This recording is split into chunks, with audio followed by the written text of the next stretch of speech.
नमस्कार साथियों, कैसे हैं आप सब। बीएनएस के लाइव लेक्चर सीरीज में आप सबका स्वागत है। 8 बज रहे हैं रात के और बीएनएस की बारीकियों को आपके लिए क्लियर कर रहा हूं मैं, आपका मित्र एमजे। हम बहुत सारे लेक्चर्स इस सीरीज में करने वाले हैं। अभी तक कुल हम 6 लेक्चर कर चुके हैं और आज 7वां लेक्चर मैं आपके लिए लेकर आया हूं।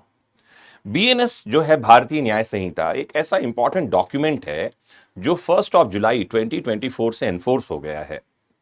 हर उस व्यक्ति के लिए ये काम का है जो जुडिशियल एग्जामिनेशन का पार्ट तो है, एग्जामिनेशन में जाना चाह रहा है। एडवोकेट्स के लिए काम का है, प्रोसिक्यूशन ऑफिसर्स के लिए काम का है, इवन लॉ स्टूडेंट्स के लिए काम का है, और तो और अगर आप आम जनता हैं भारत के लिए तो आपके लिए भी काम का है, क्योंकि नॉलेज ही तो पावर है।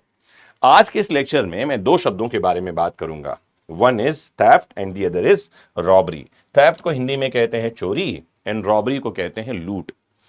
मैं आपको बहुत ही आसान शब्दों में समझाने वाला हूं। The language of the lecture will be both Hindi and English. Bilingual होगा ये, इंग्लिश का यूज हम नहीं करेंगे। कोशिश करेंगे कि हिंदी में भी बोलें और इंग्लिश में भी कंप्लीटली बोलें। तो सबसे पहले तो शुरू करते हैं। एक बात और ध्यान से समझ लीजिए इससे पहले कि मैं शुरू करूं। जब कभी आप किसी एग्जाम में हैं और अगर वहां डिस्टिंग्विश बिटवीन पूछा जाता है कि इन 2 शब्दों में अंतर बताइए, तो आपको पहले उन 2 शब्दों को अलग अलग डिफाइन करना चाहिए। सॉरी। डेफिनेशन आप कैसे लेकर आएंगे? तो लॉ जो सेक्शन है, पर्टिकुलर लॉ का, उसके सेक्शन में जाइए, उसके एसेंशियल बताइए, डिफाइन कीजिए। अगर किसी जजमेंट में उसको डिफाइन किया हुआ है तो जजमेंट से डिफाइन कीजिए। और जब एक बार आप डेफिनेशन बता देते हैं टर्मिनोलॉजीज की, तो फिर डिस्टिंग्विश करना आपके लिए आसान होगा। और यही वो तरीका है जिससे कि डिस्टिंग्विश यानी कि अंतर बताया जाना चाहिए, अंतर किया जाना चाहिए। तो एक शब्द है थेफ्ट। कहां मिलती है इसकी परिभाषा? सेक्शन 303 में आप जाएंगे बीएनएस में तो इसकी डेफिनेशन आपको, इसकी परिभाषा मिलेगी। क्या है थेफ्ट? चोरी होता क्या है? तो ध्यान से समझना है। एक होगी मूवेबल प्रॉपर्टी, जिसको हम कहते हैं चल संपत्ति। कौन सी प्रॉपर्टी होती है? मूवेबल। मूवेबल प्रॉपर्टी मूव की जाती है, हटाई जाती है from the possession of any person, किसी व्यक्ति के कब्जे से, विदाउट हिज कंसेंट, उसकी सहमति के बिना, विद डिसऑनेस्ट इंटेंशन, और जो आशय होगा, मन में जो बात होगी वो होगी बेईमानी। अब ये भी समझना है कि डिसऑनेस्ट इंटेंशन क्या होता है, बेईमानी क्या होती है। तो बेईमानी में 2 इंपॉर्टेंट एलिमेंट होते हैं। एक जिसे कहते हैं intent to wrongful loss caused to someone who was entitled for the benefit, and wrongful gain to someone who was not at all entitled for that particular gain। जब हम बेईमानी की बात करेंगे तो उसमें 2 चीजें होती हैं। एक तो फायदा उसको जिसको नहीं होना चाहिए था, और लॉस उसको जिसको कि फायदा होना चाहिए था या जिसको नुकसान नहीं होना चाहिए था। आसान शब्दों में समझ लीजिए, ए नाम का आदमी बी नाम के आदमी के कब्जे से उसका मोबाइल हटा लेता है बिना उसकी सहमति से, और यह सोचते हुए इसको बेचूंगा तो मुझे फायदा होगा। जो फायदा चोर को होने वाला है उसे हम कहते हैं रॉन्गफुल गेन, और जो नुकसान संपत्ति के मालिक या कब्जाधारी को, पजेसर को हुआ है, उसको कहते हैं रॉन्गफुल लॉस। इतनी बात समझ में आ गई हो तो चोरी या थेफ्ट क्या है आपको आसान से समझ में आ गया होगा। तो लिखा है a person commits theft when he dishonestly moves movable property out of the position of any person without that person consent. Examples लेते हैं। ए नाम का एक आदमी है, अपने दोस्त के घर जाता है। उसके टेबल पे पड़ा हुआ एक पेन उसको दिखाई पड़ता है बहुत कीमती है, कॉस्टली है, मॉब्ले का पेन होगा। उस पेन को उठाकर अपनी पॉकेट में रख लेता है। फ्रेंड अपने कमरे में नहीं है, वो नहाने गया हुआ है। थोड़ी देर में इसको लगता है कि किसी ने मुझे देखा तो है नहीं। चुपचाप से बाहर निकल जाता है, ये सोचते हुए कि उस पेन को वो अपना लेगा या बेच देगा, और बेचने के बाद उसको बेनिफिट मिल जाएगा। थोड़ी देर में उसकी नीयत ठीक होती है, उसका जमीर जागता है। सोचता है दोस्त के साथ ऐसा मैं कैसे कर रहा हूं। वापस जाकर के उस पेन को टेबल पर रख देता है।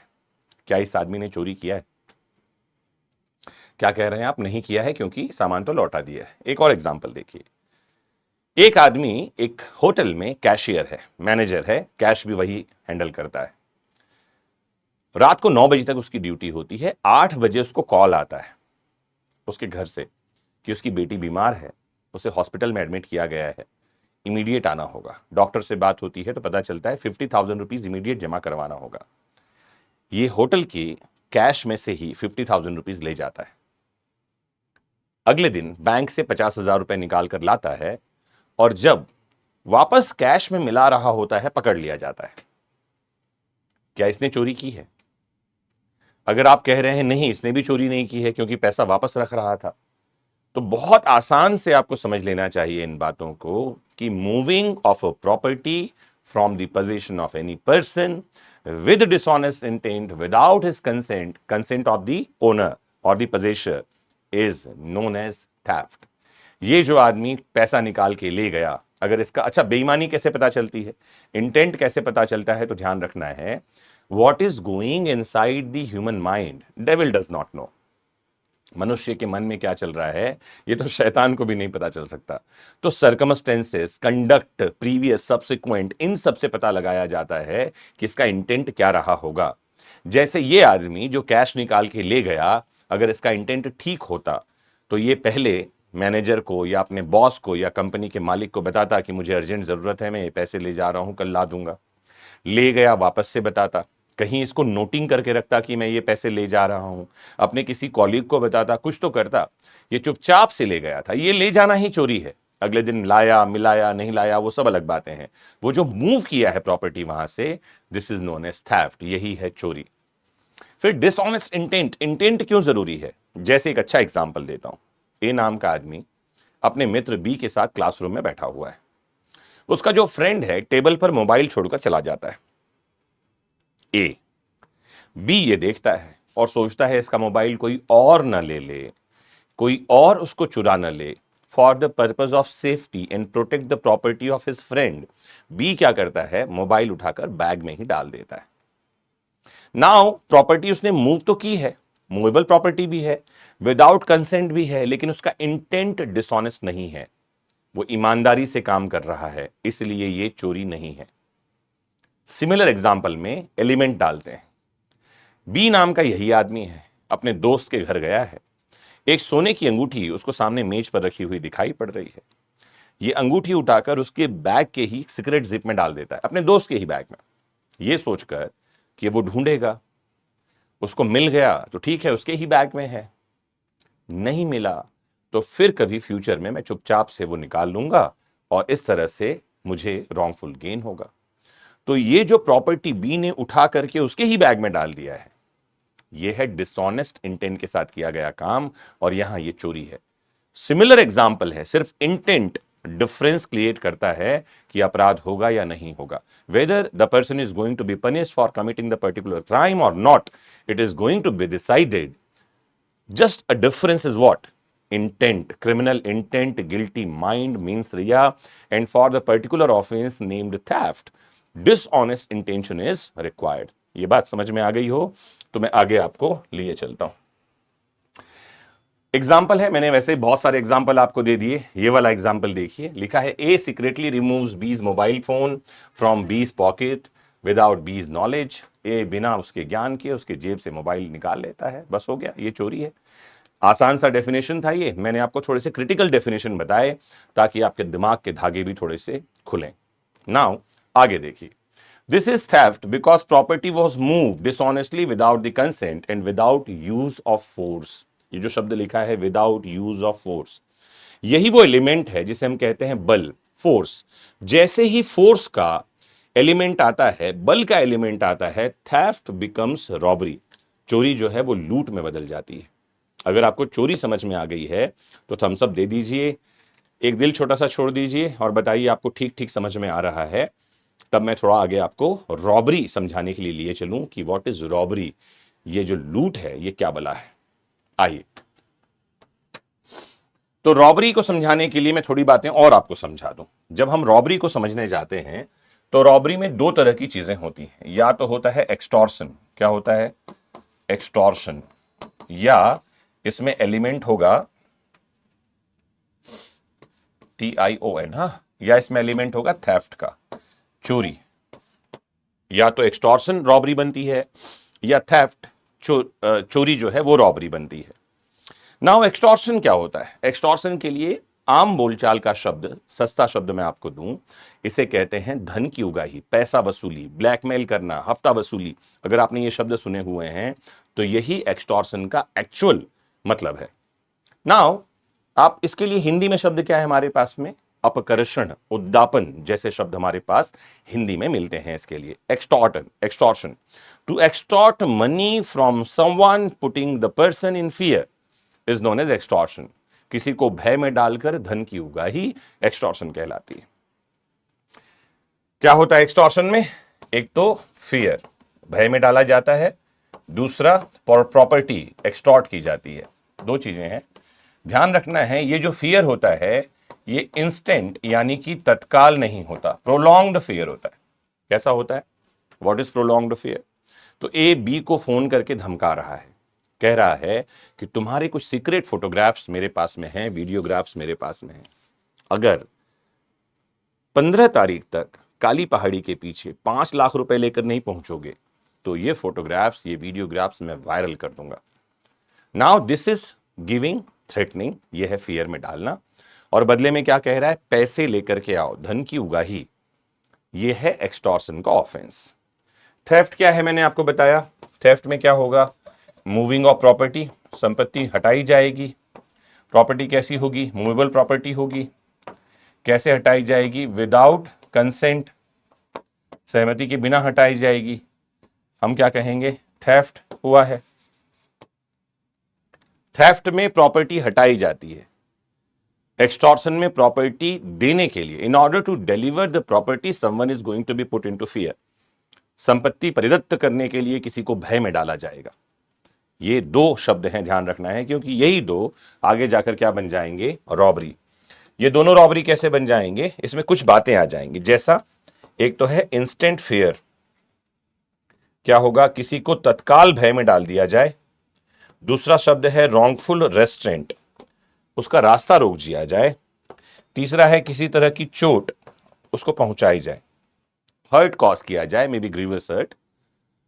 चोट पहुंचाया, रास्ता रोका, भय में डाला, इनमें से कुछ भी एक काम करके ये दोनों में से कोई की चीज की जा रही है तो हम कहते हैं ये ऑफेंस ही क्या बन जाते हैं? रॉबरी बन जाती है। जैसे एग्जाम्पल देता हूं, क्या कहा था एक ने दूसरे को कि इतने तारीख तक पैसे लेकर के पहुंचना, नहीं तो तुमको जो तुम्हारे फोटोग्राफ्स और वीडियोग्राफ्स हैं वो क्या कर देंगे? सोशल मीडिया पर डाल देंगे, वायरल कर देंगे। अब यही ये आदमी इंस्टेंट फेयर में डाल रहा है, कह रहा है कि मुझे 5 लाख रुपए दो, नहीं तो मैं तुमको जान से मार डालूंगा। या कह रहा है मैं तुमको गोली मार दूंगा अगर तुम अपने सारी ज्वेलरी जो पहन रखी हो उतार कर मुझे नहीं दे देते हो। ये एक्सटॉर्शन है जो रॉबरी बन रहा है, क्योंकि इंस्टेंट फेयर सामने है। एक एग्जाम्पल और लेते हैं। 4 लोग रास्ता रोकते हैं किसी का, रास्ता रोक करके उसका पर्स, वॉलेट जो है वो छीन लेते हैं। यहां प्रॉपर्टी हटाई जा रही है, ध्यान रखिए। रास्ता रोकने का एलिमेंट रॉन्गफुल रेस्ट्रेंट जो है, प्रॉपर्टी हटाने को जो कि थेफ्ट था, रॉबरी में कन्वर्ट कर दे रहा है, चोरी लूट में बदल जा रही है। अगर ये बात समझ में आ गई है तो अगेन एक बार थम्स अप दीजिए ताकि मैं आपको रॉबरी भी समझाता रहूं। आप थम्स अप करते रहिए, चीजें करते रहिए, तो मुझे क्या है समझ में आता रहेगा आपको समझ में आ रही है कि नहीं बातें। और क्योंकि हम जुड़े ही हैं आपको समझाने के लिए, तो the purpose is not to deliver the lecture only, the purpose is whether you are comprehending the particular thing or not, whether the lecture is understandable or not, आप इसको समझ पा रहे हो कि नहीं, that is important। Otherwise lecture तो बहुत सारे आपको ऐसे ही मिल जाएंगे। Now come to section 309 which defines robbery। लिखा है robbery is committed when theft or extortion, दो शब्द मैंने आपको समझाए, चोरी या extortion is committed and in commission of theft or extortion क्या किया गया है? डेथ, किसी की मृत्यु कर दी जाए, हर्ट, चोट पहुंचाया जाए, और रॉन्गफुल रेस्ट्रेंट, किसी का रास्ता रोका जाए, और fear of instant death, hurt और restraint is going to be caused, तत्काल भय उसके मन में डाल दिया जाए कि उसको जान से मार डाला जाएगा, चोट पहुंचाई जाएगी, या उसका रास्ता रोक कर रखा जाएगा। ध्यान रखना है, वॉयलेंस, हिंसा, फियर, डर, ये दोनों चीजें जो हैं एसेंशियल हैं रॉबरी में। अगर ये बात समझ में आ गई हो तो आगे मैं आपको लिए चलता हूं डिफरेंस में। अब ये चार्ट देखिए, एक तरफ लिखा है थेफ्ट, एक तरफ लिखा है रॉबरी, और ये है वो आधार, बेसिस, जिन पर हम इस डिफरेंस को समझने वाले हैं। सबसे पहला है नेचर, प्रकृति क्या है अपराध की। तो ये बेसिक ऑफेंस है, आधारभूत अपराध होता है कौन सा? हमारा थेफ्ट यानी कि चोरी।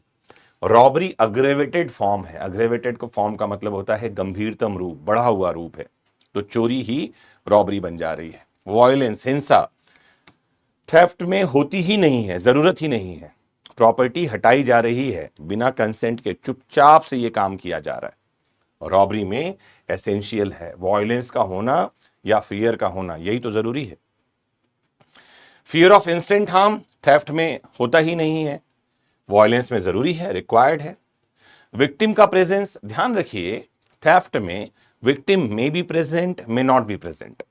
हो सकता है कि विक्टिम मौजूद है वहीं पर में और चुपचाप से उसके पॉकेट से कोई चीज निकाल ली गई है, बैग टांगा हुआ है, बैग से निकाल ली गई है, पॉसिबिलिटीज हैं। हो सकता है वो वहां ना हो, जैसे मैंने एग्जाम्पल दिया था, घर में दोस्त है ही नहीं, उसके टेबल पर कोई सामान रखा हुआ है, वो सामान हटाया जा रहा है उनके एब्सेंस में, तो विक्टिम हो सकता है हो सकता है ना हो, ऑफेंडर का होना तो जरूरी है बहरहाल।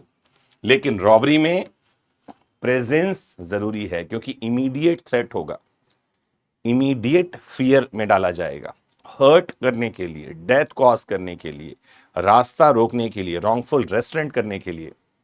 अरे प्रेजेंस जरूरी है कि नहीं है। फिर ग्रेविटी देखिए, अपराध की गंभीरता, परिमाण इसे हम कहते हैं, छोटा होता है। लेसर का मतलब होता है कम गंभीर है, मोर सीरियस है, बहुत गंभीर है, सीवियर इन नेचर, अग्रेवेटेड फॉर्म है। पनिशमेंट, थेफ्ट में पनिशमेंट कितना होता है, तो इन जनरल 3 साल की सजा है, लेकिन अलग अलग फॉर्म्स ऑफ थेफ्ट है हमारे पास में, जिसमें 7 साल और 10 साल तक किसी भी सजा हो सकती है। वहीं रॉबरी के लिए कितनी सजा है, और रॉबरी के लिए 10 ईयर का पनिशमेंट होता है।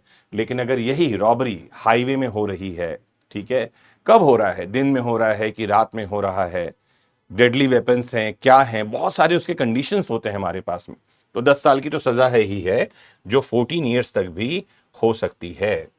तो ये डिफरेंस हमारे पास में है रॉबरी और थेफ्ट में।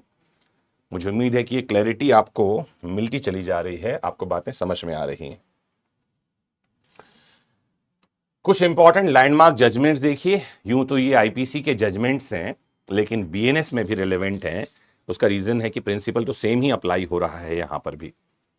तो 2023 का जजमेंट देखिए, Shiv Kumar versus state of Uttar Pradesh. कहा रॉबरी के लिए प्रोसिक्यूशन मस्ट प्रूव, प्रोसिक्यूशन को, अभियोजन को साबित करना होगा इमीडिएट थ्रेट, तत्काल भय था क्या, वायलेंस, हिंसा हुई है क्या, थेफ्ट करते समय अगर ये दो हुआ है तो थेफ्ट रॉबरी में बदल रहा है। Ramaswamy Nadar versus state of Madras का केस देखिए। मेयर स्नेचिंग, स्नेचिंग का मतलब होता है झपटमारी। हमारे बीएनएस में जाएंगे तो अब 304 नंबर का एक सेक्शन है जहां स्नेचिंग को पनिशेबल ऑफेंस बनाया गया है। पहले it was under the definition of theft itself, चोरी के ही डेफिनेशन में स्नैचिंग को भी शामिल किया गया था, अब अलग कर दिया गया है इसको। तो कहा स्नैचिंग विदाउट वायलेंस में अमाउंट टू थेफ्ट, किसी से कोई सामान छीन लेना चोरी है।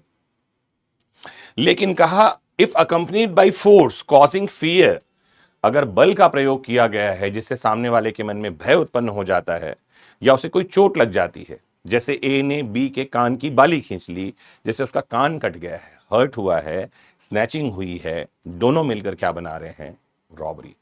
अपराध बन रहा है लूट का और रॉबरी का। फूल कुमार वर्सेस दिल्ली एडमिनिस्ट्रेशन का केस देखिए। कहा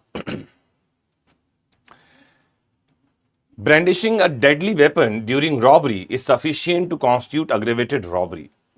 जो लूट है इसका गंभीरतम रूप कब हो जाता है, जब रॉबर्स यानी लुटेरों के पास में डेडली वेपन, उनके पास में हथियार होते हैं जो घातक हैं, जिससे किसी को जान से मारा जा सकता है। तो रॉबरी के बारे में ये बातें हैं। मुझे उम्मीद है कि ये बातें आपको समझ में आ गई होंगी। आपको मैंने क्या क्या बातें समझाई यहां पर मैं, यहां मैंने पहले आपको समझाया कि थेफ्ट क्या है, फिर आपने ये भी समझा कि रॉबरी क्या है, और रॉबरी और थेफ्ट के साथ में हमने एक शब्द और समझा कि एक्सटॉर्शन क्या है। केस लॉज हमने देखे, TORTION, हमने केस लॉज समझे, हमने रॉबरी और थेफ्ट में डिफरेंस को समझा, और इसी बहाने हमने इन ऑफेंसेस के एसेंशियल एलिमेंट तो समझे ही समझे, एग्जाम्पल और इलस्ट्रेशन तो जाने ही जाने, पनिशमेंट तो समझा ही समझा, केस लॉस पर भी नजर डाल ली है। अगर आपको ये बातें आसानी से समझ में आ गई हैं तो इसके नोट्स आपको साधन बैच में मिल जाएंगे, जिसकी डिस्क्रिप्शन जो है वो लिंक, उसका लिंक डिस्क्रिप्शन में हमने दे दिया है, सॉरी, लिंक में जाइए और ये नोट्स आप डाउनलोड कर लीजिए। अगर आप किसी और लॉ की कुछ और बारीकियों को समझना चाहते हैं तो भी कमेंट बॉक्स में लिखकर बताइए कि please explain this particular topic MJ sir. या अगर आप बीएनएस की ही कुछ और बारीकियों को समझना चाहते हैं तो कमेंट बॉक्स में लिखकर बताइए कि हमें ये बातें और समझा दीजिए। हम इस सीरीज में उन टॉपिक्स को कवर करने का प्रयास करेंगे। लॉ मैं समझाता रहूंगा, मौसम आते जाते रहेंगे, एग्जाम्स होते रहेंगे। ध्यान किस बात का रखना है? आपका खुद का। अपना ख्याल रखिए बहुत सारा, क्योंकि आपका होना बहुत महत्वपूर्ण है। Your presence is important. जुड़े रहिए। नमस्कार। जय हिंद।